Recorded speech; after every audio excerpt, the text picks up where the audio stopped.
Good morning! Welcome to the Weekender! Return from exile, Master Warren. I have returned. I suppose before I kick off the show, I have to say a massive well done to Lloyd, and you, Justin, and Sam, and everybody else, like Ben, that tried to keep you all on the straight and narrow. Yep. And Killian. And Killian. We are joined by Killian. Killian, the newest face on Beasts of War. Thank you. Who's been helping us with the Infinity Week. Have you enjoyed it? Yeah, it's been very good. Very enjoyable. It's been very interesting. So yes, I'm back from holidays. I'm over the moon with the fact that the shows and all went so well. It's that I now feel like after this episode, I'm just going to go back on holidays. Oh, come on. I've never been so busy since coming back. I haven't hardly had a minute. We've been working day and night since I've come back. It's always the same when any of us take vacation time. We step away from it, and as soon as you step back, it's just like, oh crap, I need to catch up. I need to catch up. And so much stuff has been going on while I was away. We had a Space Wolf flyer. Yep. I really liked it. I really liked it. I think it needs converted to have proper wings. I thought it looked really, really cool. I'm a big fan of flyers as insertions because we don't have helicopters in 40K. Yeah. Okay. But I think flying insertion vehicles are just so cool. That's why I like the Valkyrie. But what I love most is a flying insertion vehicle where you can assault out the front. Yeah. That assault ramp for me makes all the difference. That adds that last layer of cinematic flair. I don't care about threat. Okay, fine. Be fluffy. Just let me. I am fluffy, and I love it. I love that cinematic flair of of it swooping in and some Space Wolves coming out. To be fair, well, from the Space Wolves' point of view, it's probably the best thing they have. It's certainly better than riding around on dogs.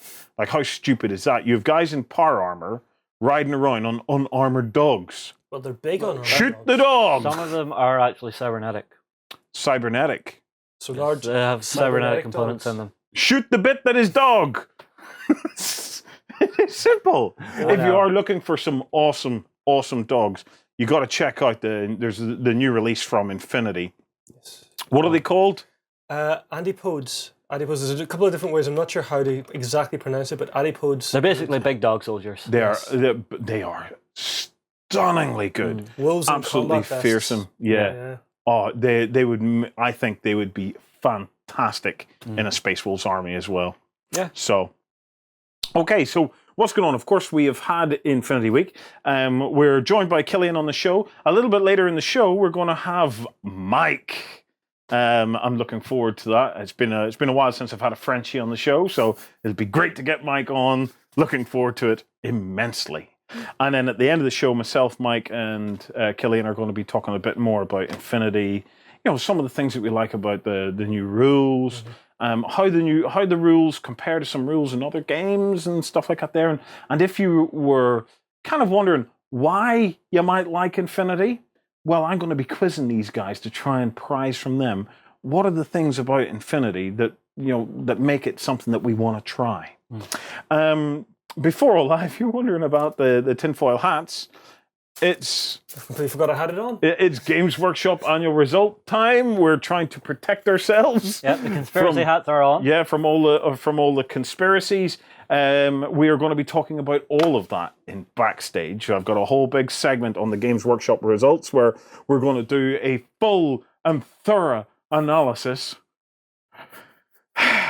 in Backstage. So Backstage is the extended version of this show where if you're a member of Backstage on Beasts of War, it's a little paid membership that allows us to keep the servers running, and we're having to change servers at the moment. So it would be greatly appreciated if you would come and join Backstage. It would make that process so much easier.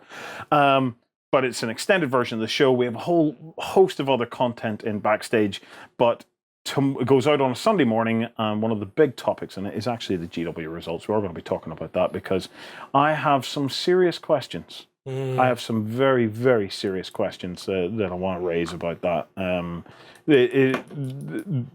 Something's not sitting right with me. Anyway, while all of this Infinity Week has been going on, We have been beavering away filming some stuff about Dungeon Saga. Yes. Now, you'll hopefully know what Dungeon Saga is by this stage. It's the new dungeon crawler that's going to be kickstarted. Kickstarter's starting in a day or two from Mantic Games. I had Ronnie on the show 3 weeks ago talking about it. Well, we were joined by Curious, who came across from Mantic, because we wanted to kind of get an idea of how it plays. Now, it's still in alpha. So what we were playing with was very much kind of like alpha rules, and the game is kind of split into two. So you've got like core rules, enough to get you started, get you your basics. The foundation's there. It's ready to start being play tested and built on. Yeah. And then you have your advanced rules, which should then take it up to that full adventurous kind of dungeon crawling experience that that we're hoping for. Yeah. Impressions so far, it's quite elegant. The core rules, the core rules are they're fun, they're fast, they're easy to understand. Okay. And they do make for some very, very interesting situations down in the dungeons. Okay, myself and Lloyd actually play it, so watch out for that. It'll be coming out in the next few days.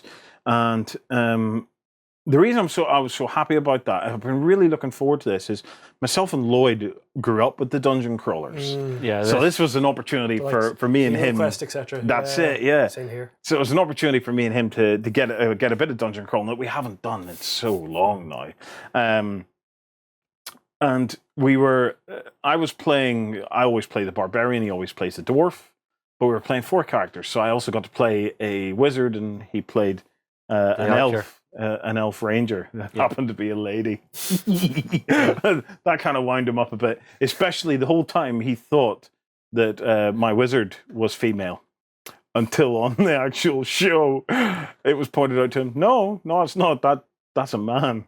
What? But it's wearing high heels. Yes, it's a very fashionable man. The fashionable male of the Mantic world. So it's very interesting. There's still a lot to do, and that I suppose is what is the exciting thing about this, is that this is a Kickstarter that's coming, that there's a huge amount of work has already been done on it, but it's not fully formed. Okay, you are going to be able to have influence on this. So when you watch the video and when you download the alpha rules and try it out, you're definitely going to be able to have influence on this. And I've been feeding back some things that I would like to see, or to at least query, because I think it's a great opportunity for us as a community to push Mantic on. To create that thing that we always want, and so we will see how well it funds. Obviously, the more it funds, the more they can do. But it's not only about the funding; it's about the community feedback. So the more of us that try out these alpha rules, and the more of us that feed back after, and the more of us that feed back, yep. And there's no point in feeding back. Oh, it's awesome! It's awesome. No game developer wants to hear it's awesome. Every game developer actually wants to hear it's awesome, but during a feedback, they don't want to hear it's awesome. They want to hear what isn't ideally working. What they'd like to hear is, I really enjoyed playing it, but here's A, B, and C of what I would maybe tweak a little. And Mantic are very responsive to feedback. It's one of their big things. They always listen to their community. Yeah. So it's I think it's a great opportunity. I think that we are finally looking at, fingers crossed, a dungeon crawler that is going to be fully supported ongoing. So that dungeon crawler could become a hobby in itself. So you're hoping the game's going to take on a life of its own?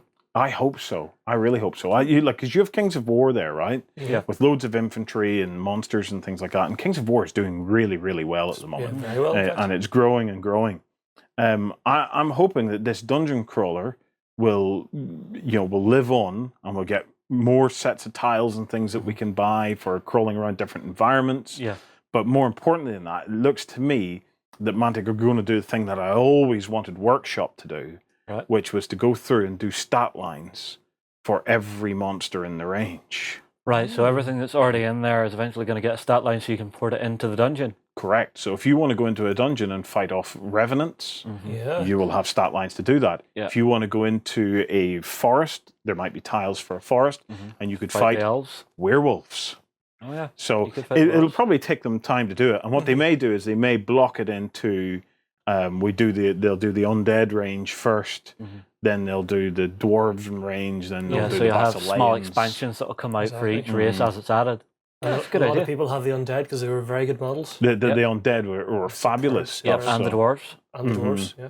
So it's and I'm hoping then that the success of that means that people will be, they'll pick this game up, they'll pick up other bits and pieces from the Mantic range, that it encourages a continued investment into that fantasy range, that we start to see more monsters, more single kind of big monsters that would be used on the battlefield by armies, so hydras and stuff like that there, but also the kinds of monsters that you might meet in an adventure, like a really cool dragon and things like that. So Yeah. we'll have to wait and see, but I've certainly had quite a lot of fun with that. Oh, very cool. Any questions on it?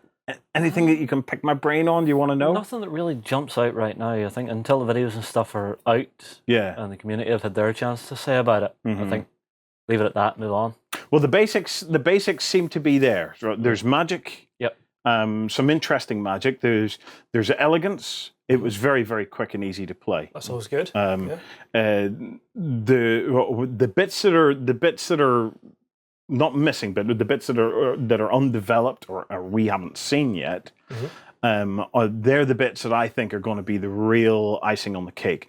I'm reasonably happy with the basics as I have seen it, but I'm waiting now to see things, the more exploration side. I'm happy with moving around a dungeon and dealing with the inhabitants of it.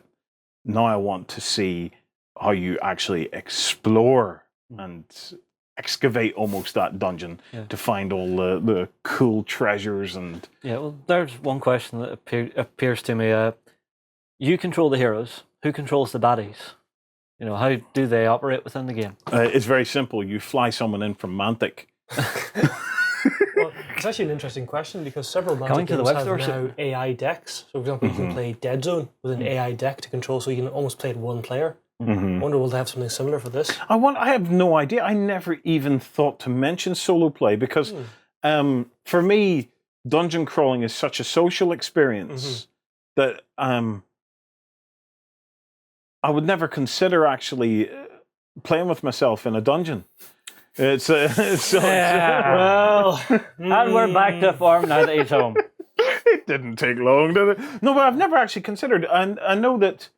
Why would you solo play a dungeon crawl? Well, maybe not. If you were solo wanting to play. test it before taking it to your mate, say you've created this adventure and you want to run a test play of it. Yeah, but no game company's going to create an AI deck just for you to test something. Well, if you think about it, there's 4 characters at the moment in the game, correct? Yes. So if you've got 4 mates, or you and 3 mates, say, and you want to play it, one person will have to be the dungeon master in a traditional game like Hero Quest.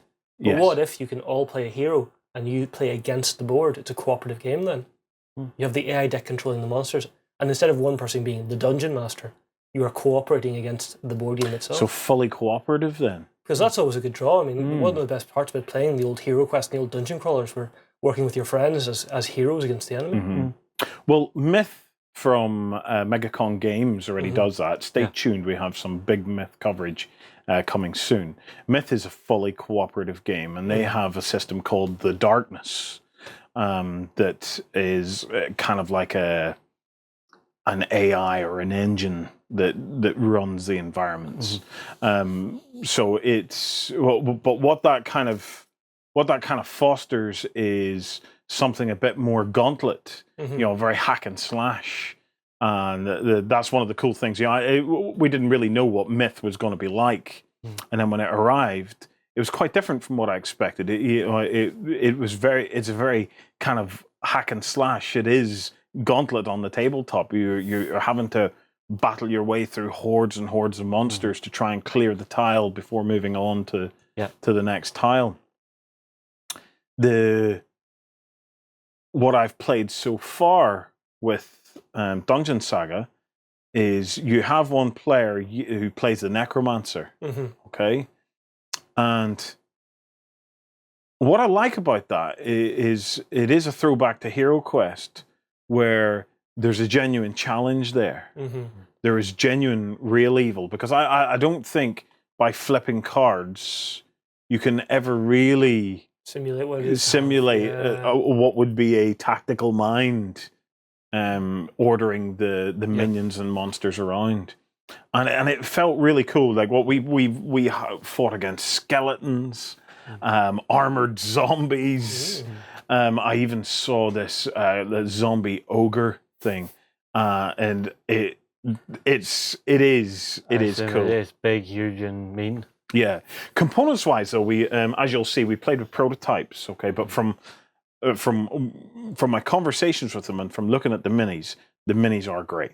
I've got to say, the minis are fantastic, and each of them comes on they've come up with a standard dungeon base, which looks fabulous. It looks really, really good. And their emphasis, it seems, is they're trying to push as much quality into the components of this game as possible.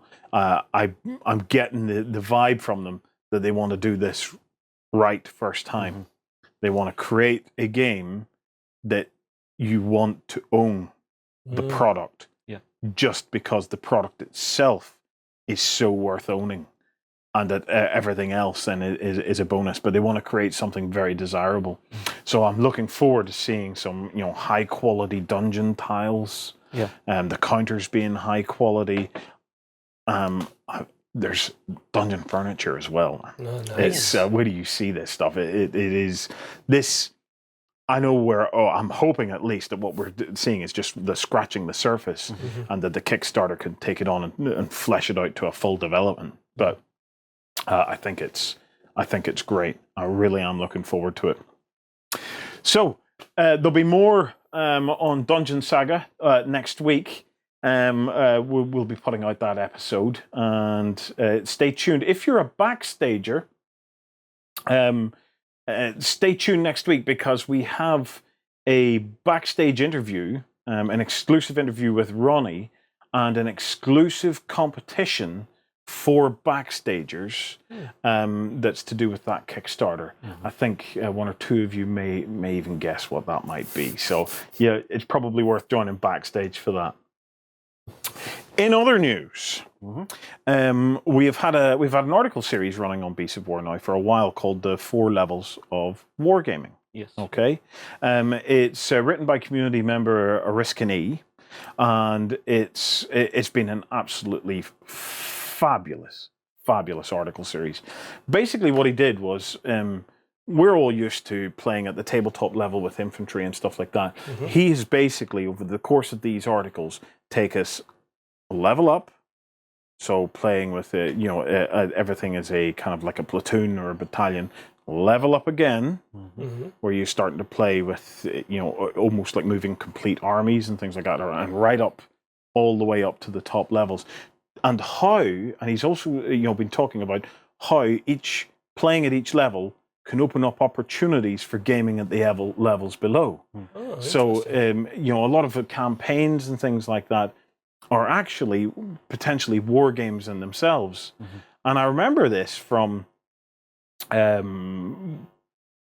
Flames of War had a box set that came out one time. Was it Fire something? What was it? It was a campaign box, and it had the Arnhem Bridge and stuff and all was in it. You might remember what it is. I can't remember off the top of my head. But the thing was that the actual box could be played as a board game by itself, right, as well as being used as a campaign driver, right, to drive other games then that you play at a normal Flames of War level. It's seeing the overarching tactical level at the very top, where it's on a continent and you're moving your forces about, to the next level down to where you're moving in within the subregions, to down again to where you're actually starting to have your scraps, to down again to where it's the actual scrap. Well, there's wargaming at all kinds of different levels, Oh, yes, you know, and absolutely. it's and whenever you get into something like Rick Priestley's Gates of Antares, you know, you've entire systems of which you could be moving things around. The alpha rules for Gates of Antares actually started to make it into people's hands. 50 copies of them are now floating around. Just 50? Just 50 copies Wow. are floating around. Right. I did see a copy, and for a set of alpha rules, they look absolutely fabulous. Beautiful layouts, a lot of work and attention to detail on that. And things on Antares are definitely hotting up. So as we get more on that, we'll definitely bring it to you. But you know, there's so many different options. Anyway, it inspired me, and when I was on my holidays, I discovered this. What is this ancient and battered box you've brought out? It is an ancient and battered Passed you a box. few times already. Tape. 1971. Right. Okay, were either of you born? No. No. No. Neither was I. I smell decades of decadence. Anyway, this is Campaign by Waddingtons, okay? Right. And what it is it's basically Napoleonics. It's a Napoleonics board game. Right. And different. let me show you some of the comments or contents. It is really, really battered here. So, I'm going to move this up out the way so we Okay. don't end up getting juice everywhere. so what you have, Ruin a piece of history with a Fanta orange. you have a board, okay? Yep.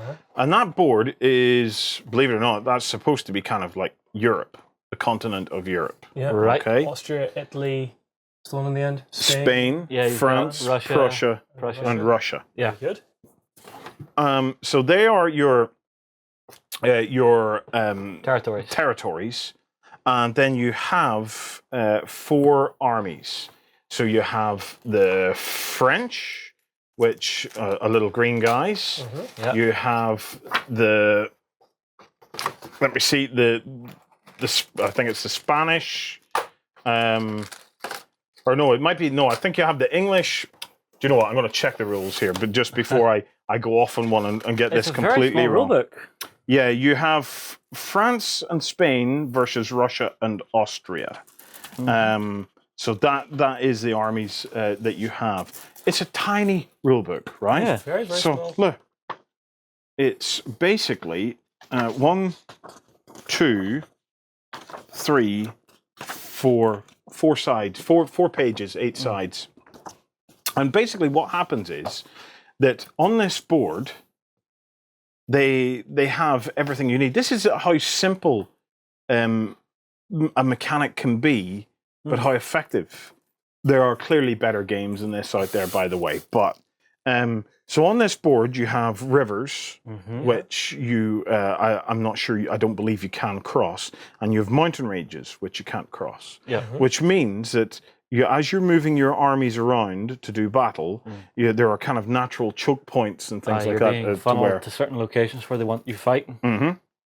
So you also have a deck of cards, and those cards, I don't have the full deck, but those cards have cities and stuff like that. So you're capturing cities. Yeah. And you can make alliances and break alliances at any time. So Right. you can gang up on other players. There are no, well, there's one dice in there's the 2 one dice. dice? Sorry, 2 dice. Nice. Okay. 2 dice in the box. But the core mechanic is not dice driven. What happens is that each of the different troop types have their kind of like their strength and weakness. This is your rock, paper, scissors kind of thing. So what you have is you have infantry, cavalry, and the general, okay? Cavalry must move 2 squares at a time, and they can only move horizontally or vertically. So they can never move diagonally. And infantry can only move 1 square at a time, but they can only move diagonally. Yeah. Oh, So this is becoming mildly chess-like. So what happens is the way you actually defeat a component of an army is by basically outnumbering it, by surrounding it with 2 or more of your pieces, at which point it's then crushed. So what you find then is that this is a game all about movement. Yeah. So there's no luck or whatever in the actual destruction of your opponent. It's a very, very, very tactical little game. And what are the dice rolls used for then?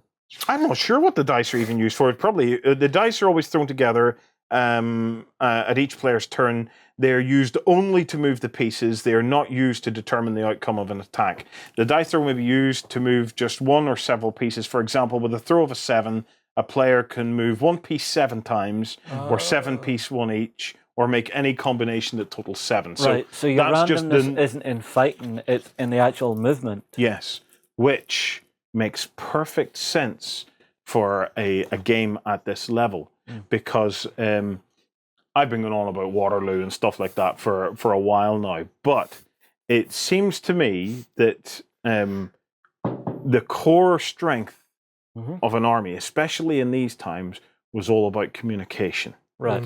If you could communicate with an army, and that's why you had flags and trumpet horns and stuff like that there. If you could communicate effectively with your army and they could understand the orders, then as a general, you had a massive advantage already over your opponent, because you had an army that could do what you wanted it to do when you wanted it to do it. Yeah. Which is always good. Yes, you need to be able to control your troops.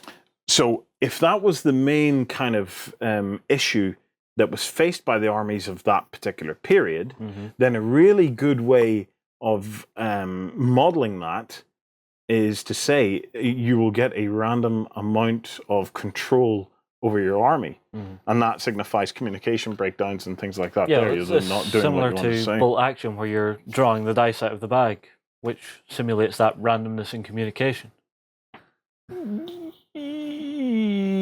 No. Okay. No, because in bolt action, I'm drawing my turn out of the bag. Yes. What I draw out of the bag doesn't relate directly to any particular unit.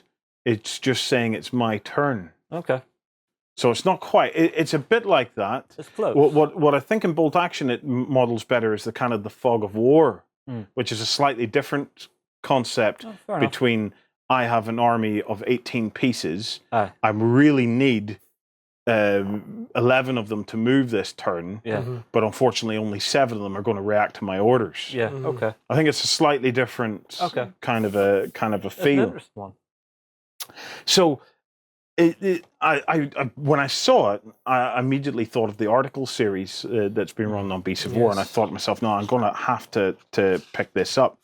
The other interesting thing then that it led me to was, I'll be talking about this in backstage, is that on holiday, I didn't manage to take my big Titan thing down with me because I couldn't fit it in the car to finish up. There were too many inflatable toys and things like that. Yeah. So when I was down there, I thought, I got a ton of suggestions on the weekender where I said about holiday gaming. And one that came up a few times was Paranoia, and there was a few others. And I thought, I'll pick it up when I get down there. Unfortunately, I couldn't, and I didn't take a book. I didn't take anything with me, so I suffered complete boredom.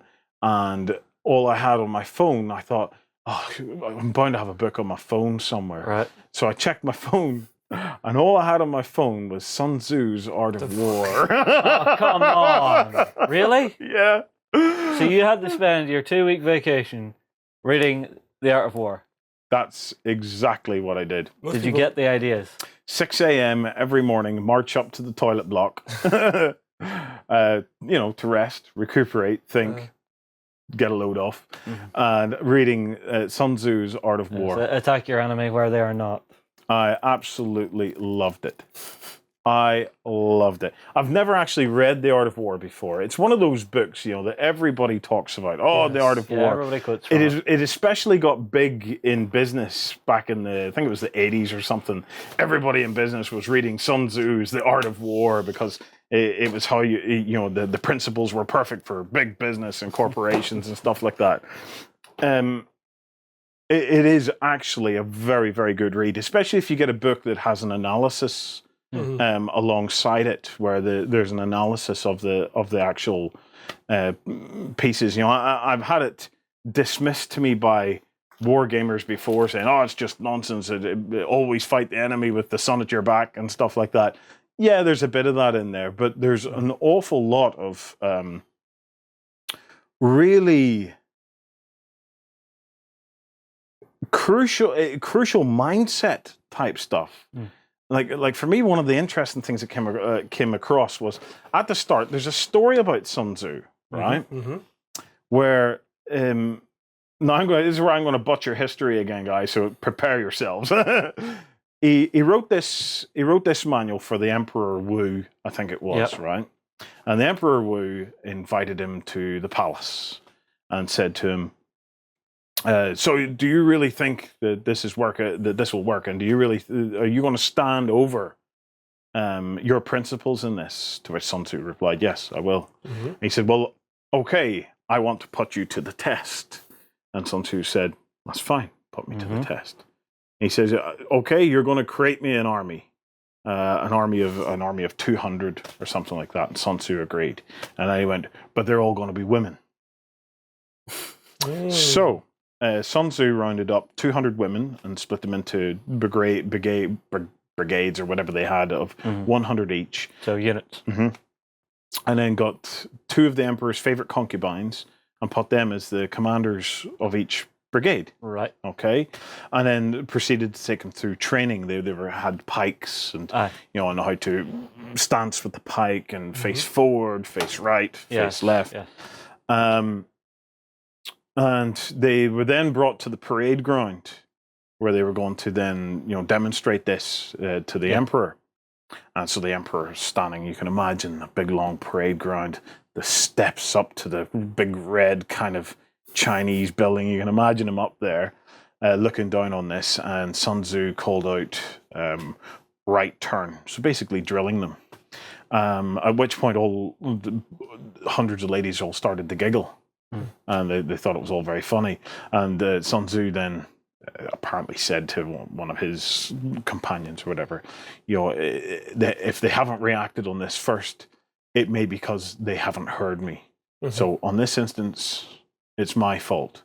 So he called it out again, left turn this time, to which point they all giggled again. Right. And he said, on this instance, he says, they have heard me, but they have disobeyed. So he ordered the 2 concubines beheaded. Okay. At which point, the emperor sent word, no. We really like those concubines. Yeah, those are my favorites. No. We really, really like them. Our milk will not taste so good. The dinners won't be so good. Don't do that. Yeah. Sun Tzu cut their heads off. Right. And then promoted 2 others from the ranks. Right. And drill went absolutely perfectly after that. So the whole of Sun Tzu was, and the thing that was reinforced time and time and time again was that in an army, it's all about discipline, obey or die.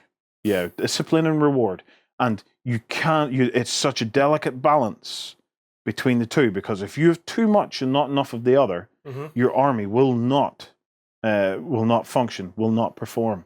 So at the very core of it, there's that, because if you can't get that right, it doesn't matter about all the other tactics. And the other thing that came across was not fighting. Knowing when not to fight was probably more important than knowing when to fight. And there's politics, there's all kinds of things. If you've never read it, it's a fascinating read. And I'm going to be talking to a couple of our more historical kind of community members about actually seeing if we can take elements of that to turn them into articles that relate to. You're taking the art of war to tournaments. I'm going to take the art of war to our hobby and see how it applies to our hobby. Okay, this will be interesting. It will be when I behead you. So I think you'll find that's illegal in this country. I think you'll find I don't care. Anyway, so Oriskany wrote this amazing article series all about the 4 levels of wargaming. He's following it up now, okay? On August 7th, 1942, there was an operation launched in the Pacific, and it was called Operation... Watchtower, I believe. Yes. Watchtower. Now, Operation Watchtower is where the Navy and the Marines went in to do what was a fierce and very decisive kind of battle across a lot of, I believe it was across a whole pile of islands and things. What was the name of the I think it was Guadalcanal. Guadalcanal, that's the one. Guadalcanal. So, we felt, Oriskany was telling us about this, and we thought, oh, this is really cool. This is a perfect opportunity to talk about gaming in the Pacific. Because here's the thing, right? He'll mention this in the article, but many of us, whenever we think of World War II gaming, we almost exclusively think of Europe. We think Western and Eastern Front. Yeah. And we're very dismissive. I say we, I'm going to use the royal we. It was a gross generalization, but we're typically very dismissive of the Pacific theater. And even John has said in the past, it doesn't really appeal to me so much because, there wasn't... It wasn't a game of two evenly matched sides. Yeah, it was search and destroy. I don't mean to refer to war as a game, all, but all the terrible loss of life, etc. Yes, I'm not trying to make light of it all, but ultimately, it's all going to come down to a game for us. But it's basically two sides that weren't evenly matched. Whereas in the European theater and in it was the more Eastern of a stand-up fight. Yeah. What Oriskany's going to take us through is the aspects of the Pacific War and how it plays out, and even give us outline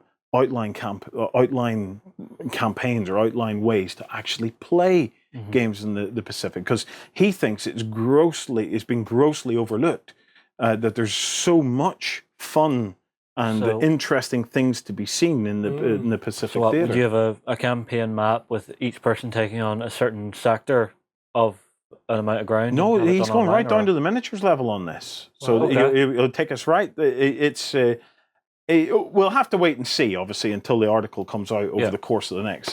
Basically, August is where we're going to be, commemorating, celebrating, looking at Operation Watchtower, and really having a look at the Pacific campaign. And there was a lot of battles in the Pacific campaign. There was Midway, for example, which was one of the biggest battles of the Second World War. There's individual ones as well, like the British losing Singapore, which was a huge battle. The Japanese marched through a swamp that was supposedly uncrossable, etc. All these different battles. And then obviously the island hopping, which is just a series of battles across different islands in the Pacific. There's a lot to be told there. Definitely, I think you're probably right. It has been underutilized in terms of actual content in games. Because the other reason that we may be looking at it from the point of view of, it's not much fun, is because we're trying to apply rule sets to it that were actually written for Normandy. Yeah. They were written for that kind of standoff. So they're not rule sets that take into account the nuances. Yeah, the nuances of that. A dug-in opponent that you're trying to unwedge. So that article is on the way. I got to say, I cannot wait. Also, if you're interested in doing a bit of Pacific theater battling, this coming week we have the second episode of Hobby Lab, where Lloyd has been building some of the coolest palm trees I've ever seen. I've got to say, as hobby palm trees go, they're very nice. They're probably the best I've ever seen. They're very nice palm trees. I go away on holiday. They do cracking weekenders, and the little git pulls out the best Hobby Lab episode we've ever done. And I'm going... So just the monster behind the eyes is going, But my show. I wanted to be on that, helping to build those. To be fair, by the time Lloyd had finished building them, he wanted me to be on there helping build those. Yeah, so he damn near tried to corral me into it, and I was just like, but I don't do hobby. yeah, they are great. So if you're into a bit of Pacific type stuff, it's an amazing palm tree tutorial. The next part, which is all about the painting and the coloring of it, is up, and I have been flabbergasted by the results of just how good. Actually, it looks. no, because we actually made another change while you were away. The Hobby Lab will be coming out this Monday, most likely. Yes, that's what I said. All right, sorry, I thought you were talking as if it had already came out. No, it's coming. It's coming. It's coming. I thought you had said it was going to be. No. Stay already. tuned. Join backstage. Yep. And then on Sunday you get XLBS, and then on Monday you get Hobby Lab. Okay, sorry, my bad. Anyway, I'm going to take a very, very quick break. After the break, we're going to bring Mike on because we're going to be talking about some Kickstarters, Demigods, Army Malls, Planetary Tech, and Werewolf Moon. We'll be right back after this.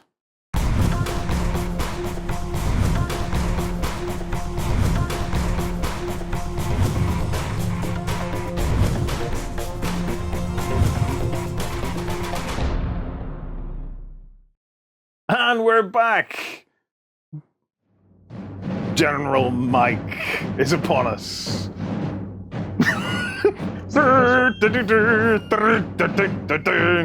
Okay, Mike. So, dressed like that, we're going to have to talk about Waterloo, mate. It's not often I get a Frenchie on the show to talk Waterloo with me.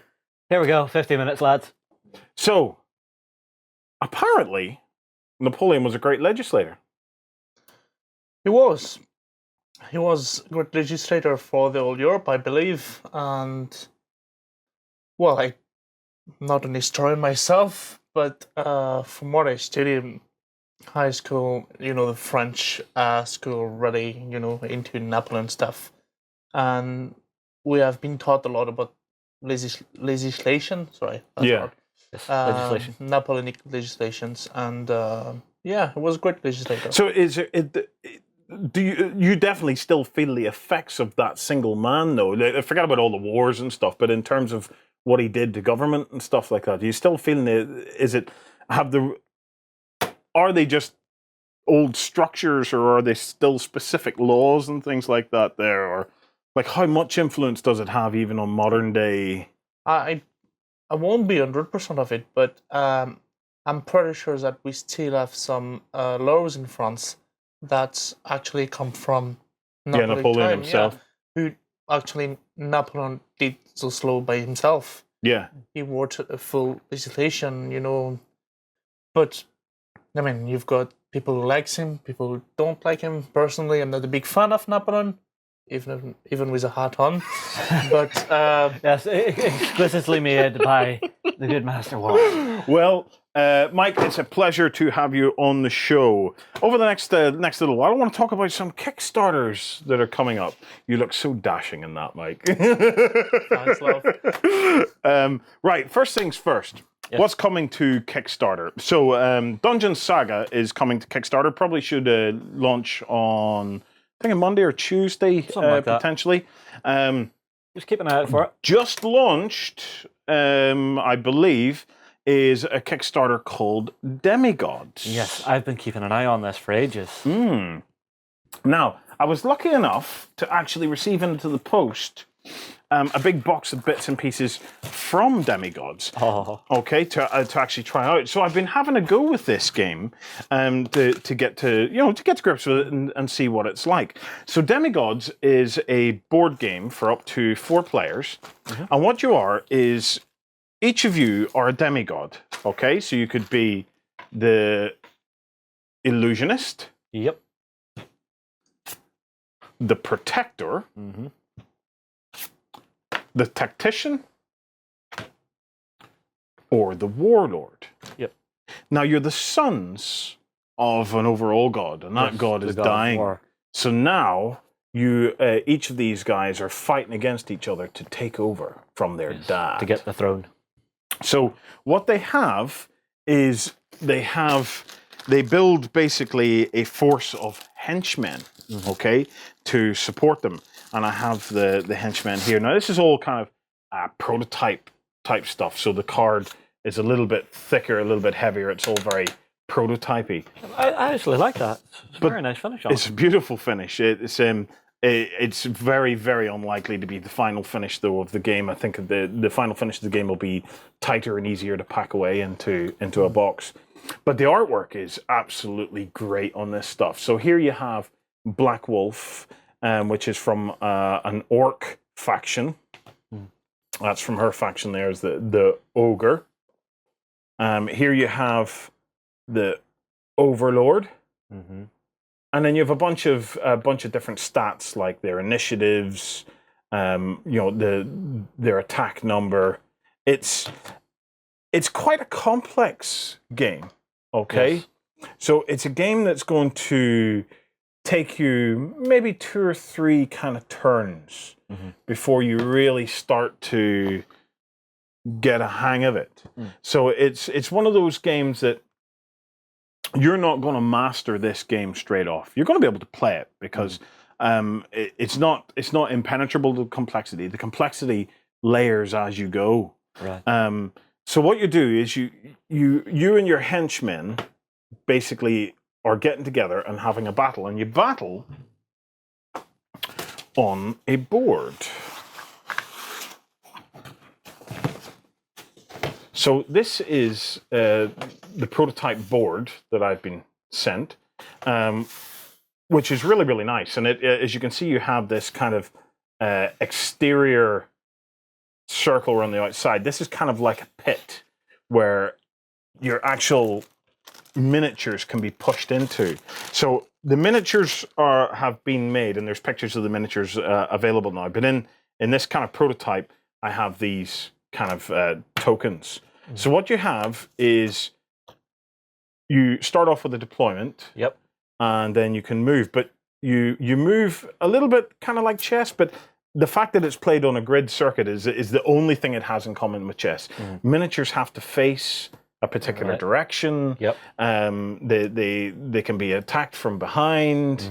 They can buff each other and stuff like that there. So it really is kind of like the best of, I don't know, like Malifaux or War Machine, Magic the Gathering kind of stuff. There's so many different layers and nuances to it, and the quality of the artwork I think is just really, really nice. So it's really nice.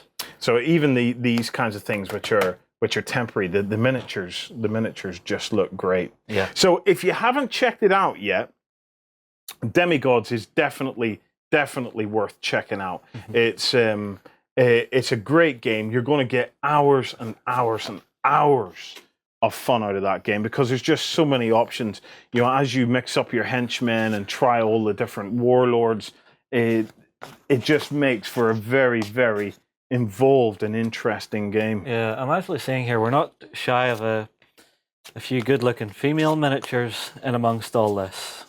So if we have a look at these 4. And I've actually seen the 3D renders of the sculpts for these 4 in particular, and they are very nice when they're done. Yeah.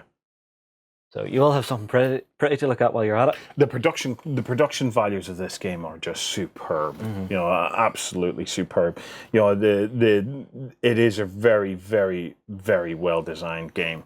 And in terms of the game mechanics, I know that they had been on Kickstarter once before. And there was some kind of clunkiness to some of the mechanics.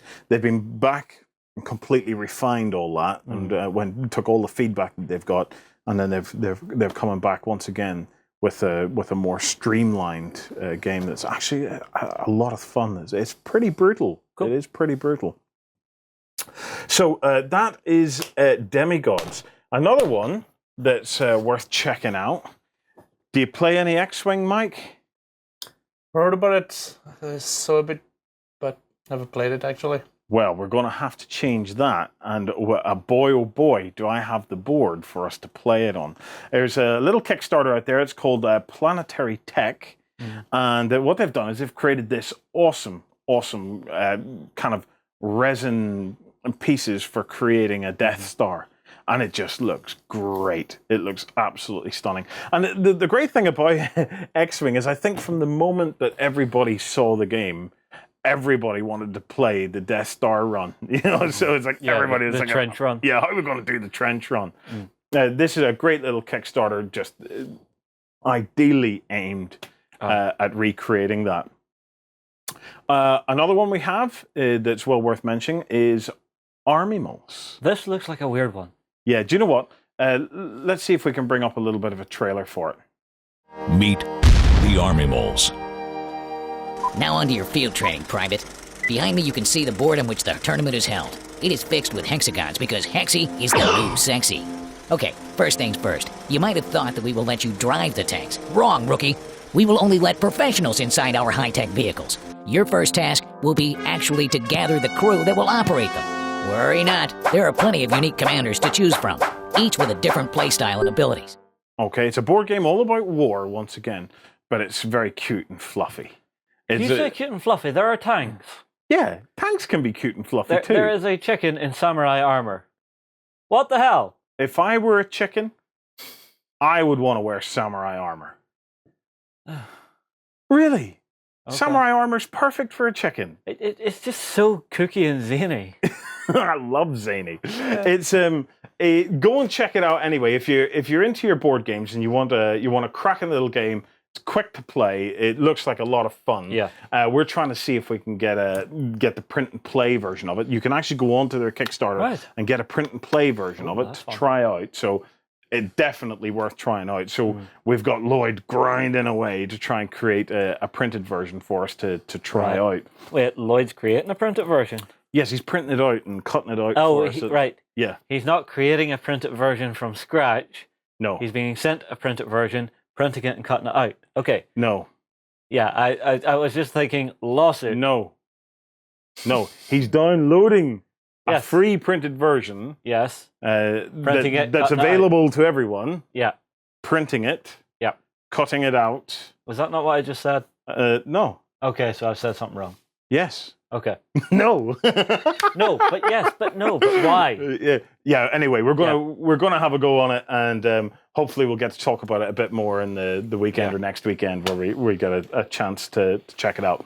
Yeah. And then finally, I want to show you guys this. Now, Sam has been talking about this. We're all big fans of Ultimate Werewolf. Yes. Mike, you've played Ultimate Werewolf as well, haven't you? Yeah. It's quite famous in France as well. Werewolf is a big game. Like everybody plays it, even if you're not in the world of the fantasy or anything, you still play Werewolf. Yeah. Well, there's this Kickstarter here, Werewolf Moon, is an artist who's recreating the whole werewolf thing and doing his own art pieces specifically for it. And Sam's a big fan. I've been looking at him and I think, yeah, this is some really nice stuff. It's an interesting visual style. Yes. I think that's what you're trying to say here. It's not going to be the world's biggest Kickstarter, but it was something just a bit more kind of off the beaten track. You know, there's a great vampire in it. I love the vampire. Yeah. Honestly, I love the design of the alpha because it's almost tribal. Yes, in the way it's actually been painted up. It's really cool. So if you're scrabbling around looking for some things to do in and around Kickstarter, there's our 4 hot picks for this week. Okay, we're going to take a quick break. After the break, we're going to be joined by Killian. We're going to be having our kind of finale of Infinity, where we can close out the Infinity Week and talk about Operation Icestorm. We'll be right back after this.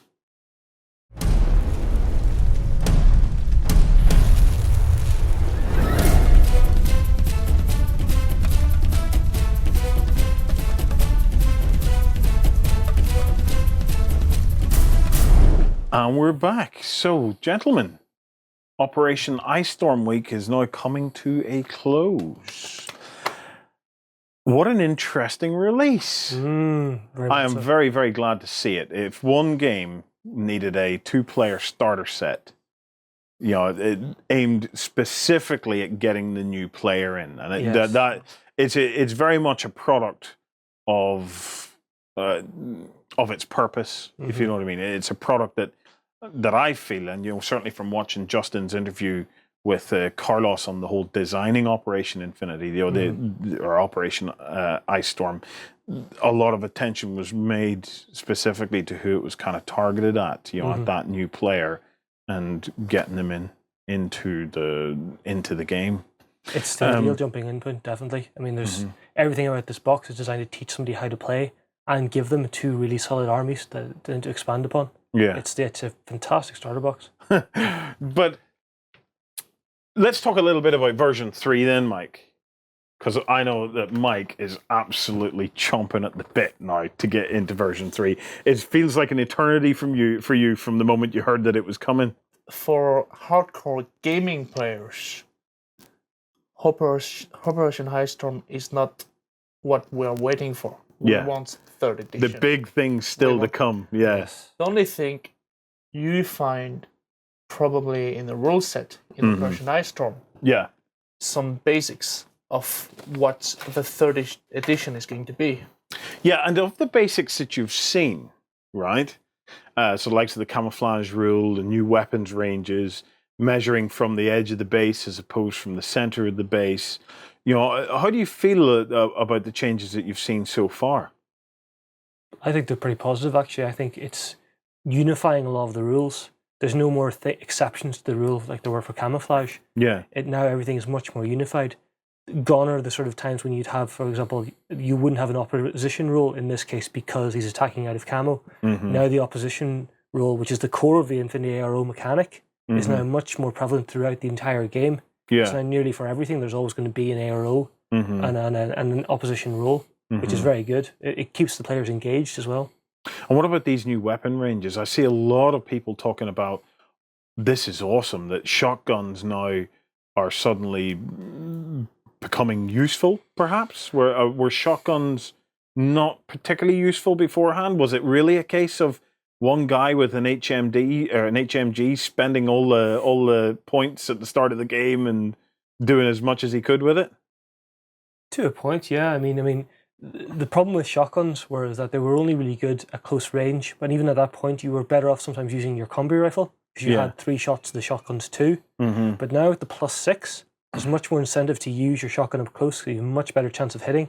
And as well, this makes boarding shotguns, which are sort of like the step between the light shotgun and the heavy shotgun, much more effective at taking out heavy armor troops, because not only can they fire the 2 shots at +6 at close range, those can be armor-piercing shots, which halve down the armor of troops, which is just really, really deadly against heavy infantry and tags.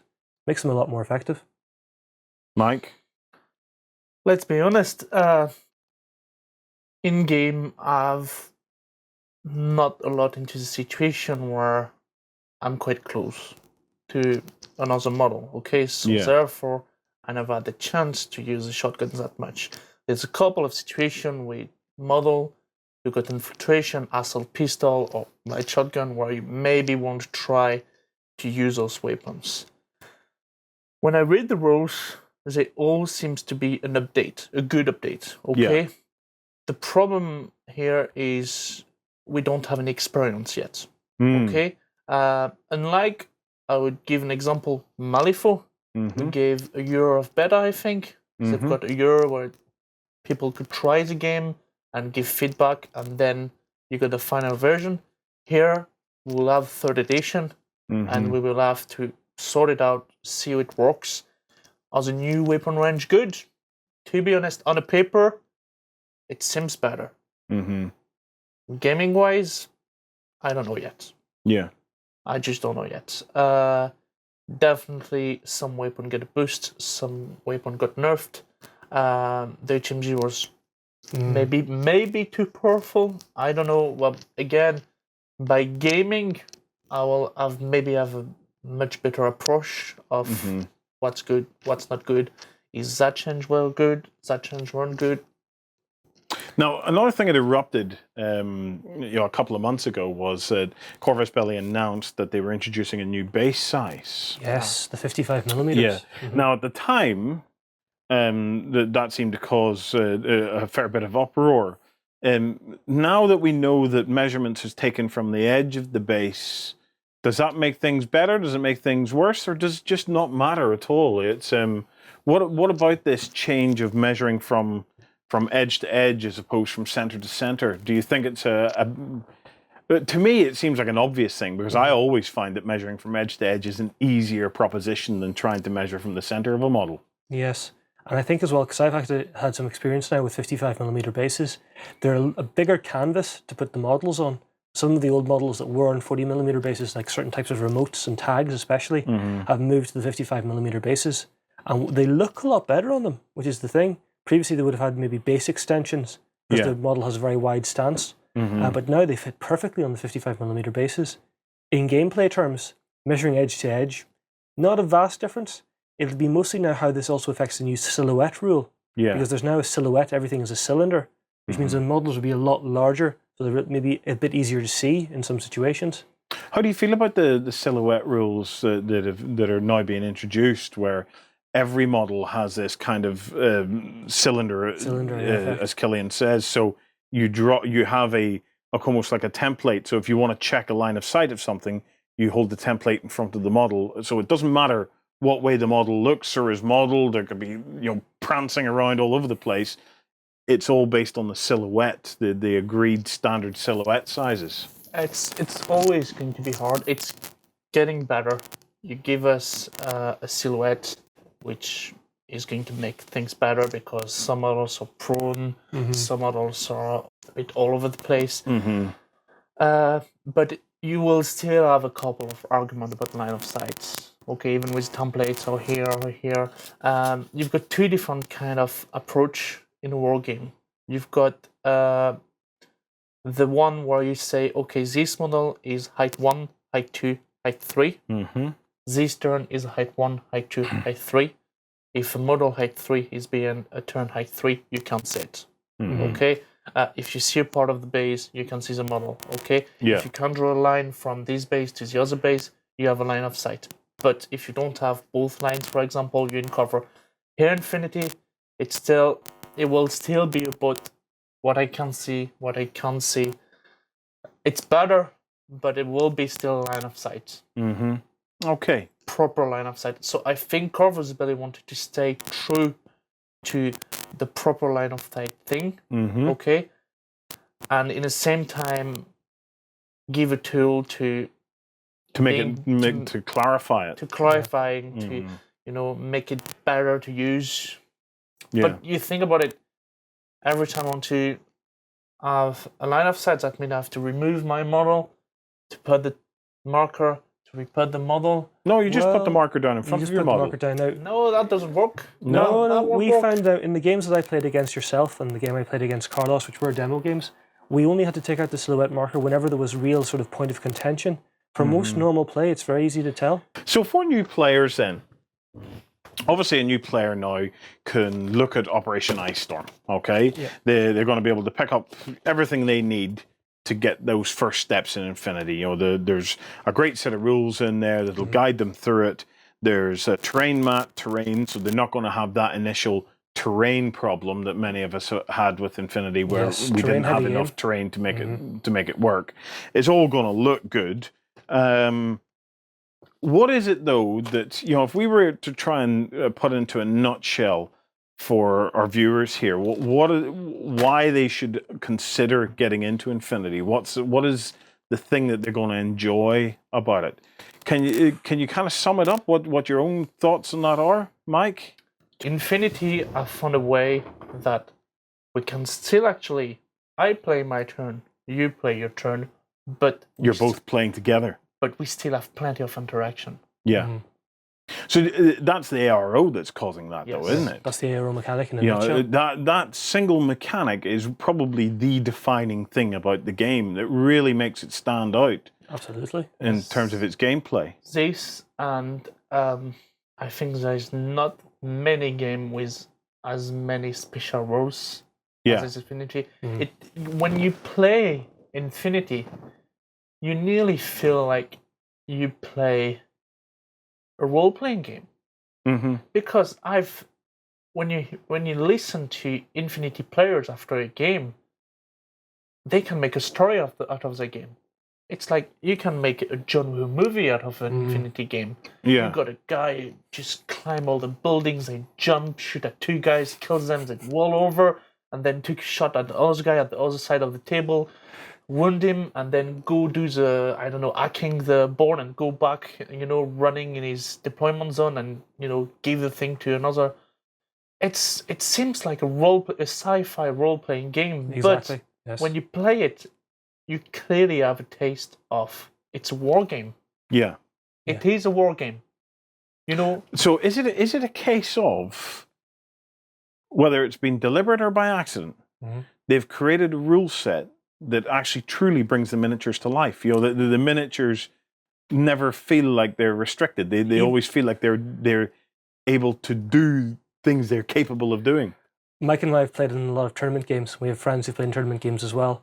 And we have models in our armies and our friends' armies who've developed personalities, legitimate personalities from playing. I have Blinky, the magic palbot, who in several games survived being blown up, shot at, set on fire, and he just kept going. Nothing could take out Blinky. It's just that he couldn't actually heal anybody. He was terrible at healing, but boy was he a trooper. Mike has got a couple of units as well. Some of his werewolves are nasty, nasty guys, and his amazing flame broil for chasseurs.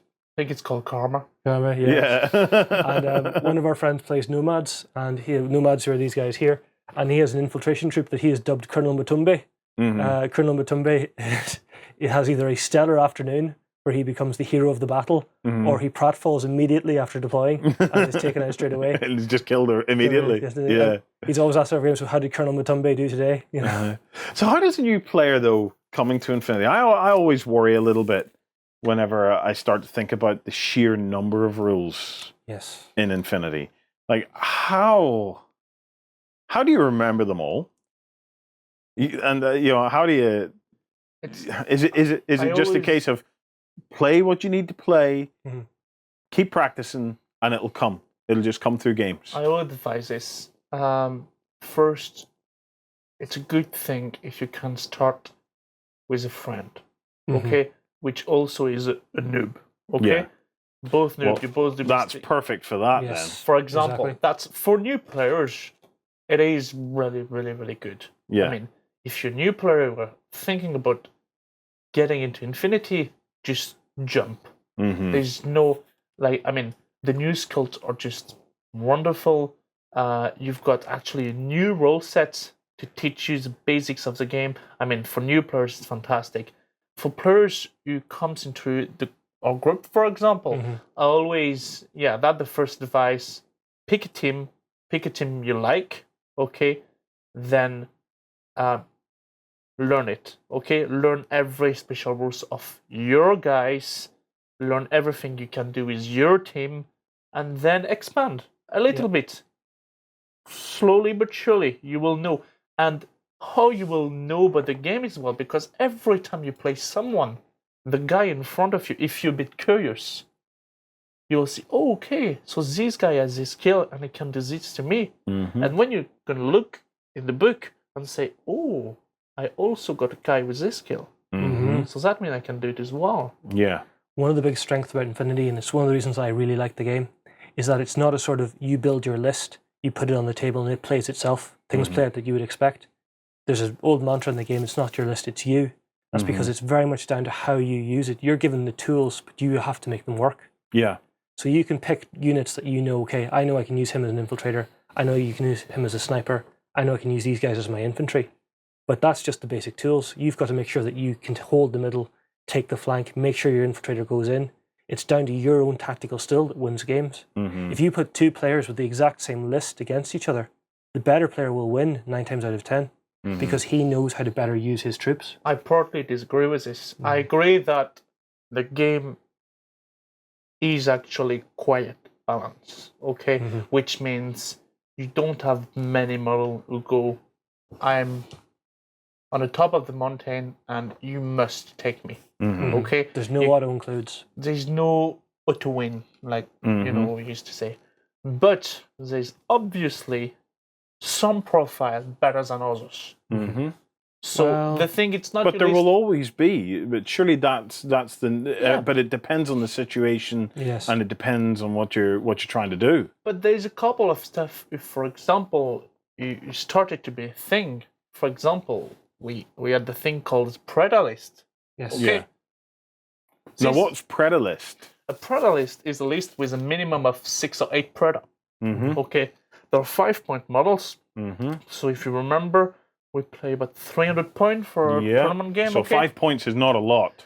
So 5 points, you put 8 of them, that's about 40 points. Okay, Yeah. for 40 points, you've got 8 models. It's huge for Infinity. Okay? Yes. 5-point models with a free order to run towards the opponents. Mines, which means if the guy get close to, blows up. Okay, and a chain rifle. A chain rifle as well, which means automatically hits, no need to roll, and it's still 5 points. Okay, and if I remember correctly, they also got a skill called Dogged, which means you shoot at it. If you don't kill it, it keeps going. Yeah. So people were bringing a lot of those Predas, and either you start, you go first, you move put mines everywhere. Makes it really difficult on some scenario to your opponent to play the scenario actually. Yeah. Or either they stay here defensively waiting for you. We are 8. You're not going to go through. Does that still work today? Is that list still in essence today, or today? Yes, you got because it's you got tactics. You can't go around it. So what are these called again? I'll take a note. These are called Predas. Predas. How many can I take? They're a combined army unit, and if you play the Morat sectorial, I think they're nearly unlimited. I believe. I think on Morats you got a maximum of 4, 4 Preda and 4 Gaki. Yeah. And they are unlimited with Combined Army. Combined Army, okay. Combined Army unlimited. Again, I played against these. It is. I mean, it's not like an auto-win combination. It can be beaten by good tactics. And in tournament games, I've beaten it because people will rely on it too much. Yes. And it's sort of like a one-hit wonder. But it is a very powerful combination if you know how to use it. Definitely. It's cheap troops, lots of orders, putting down mines. Min-max, really, isn't it? Min-max. And let's not forget about the best winner win. I agree most of the time it will happen, but maybe not 99% of the time. Why? Because Infinity is so lethal. Okay? Most of the guy got 1 wound. Yes. Okay? And it's very, very killy, isn't it? It can go wrong really, really easily. It's what I like also about Infinity. It's because it can go wrong so easily that you must take into account that, okay, my plan is this. If somebody stopped me to do my plan, which is really easy to do, maybe just kill a model, I need a plan B. If I didn't think of a plan B, I need to make a plan B right now. Yeah. Okay? And it's why I would say it's skillful in this way, that you need to adapt. You need to adapt to your opponent, you need to adapt to your table, and you need to adapt to your loss. Yes. If you lose what you wanted to do, you need to find another way to do it. Yeah. Infinity is very much a game about thinking on your feet. Again, no plan will survive first contact intact, but it's how you then adjust for that. Say you have your tag in the center of the board. For example, if you take, a Jotun is a huge tag, a lot of points, armor 10. That might be your center line. That might be your guy you want to get to do everything to hold your middle. If he goes down, well, it's bad, but it's not irrecoverable. He was just one piece of your army. You can still compensate for that. And if but you have to know how. You have to know how, or you at least need to be able to make a strategy in order to get back into the game. And the advantage there is if he spent a lot of orders taking that guy out, well, he's wasted a lot of his resources. Yeah. Now you have to push your advantage. Right. Well, guys, that's that. That concludes Operation Icestorm Week. Thank you very much for joining us. We're going to be doing some more Infinity coverage. Certainly we're going to be doing a lot of stuff based around version 3 as and when we start to get more access to that. So expect to see more of these guys on the show. That about wraps it up. If you've enjoyed The Weekender, why not come and join us tomorrow morning over at beastsofwar.com for XLBS. We're going to be talking about all sorts of things. Sons of Anarchy, The Hobbit, we have Volsung winner that we're going to announce, and of course those Games Workshop corporate results. Are the hats working? Are they protecting us? Guys, look, thank you so much for watching. Stay tuned and happy gaming in the week ahead.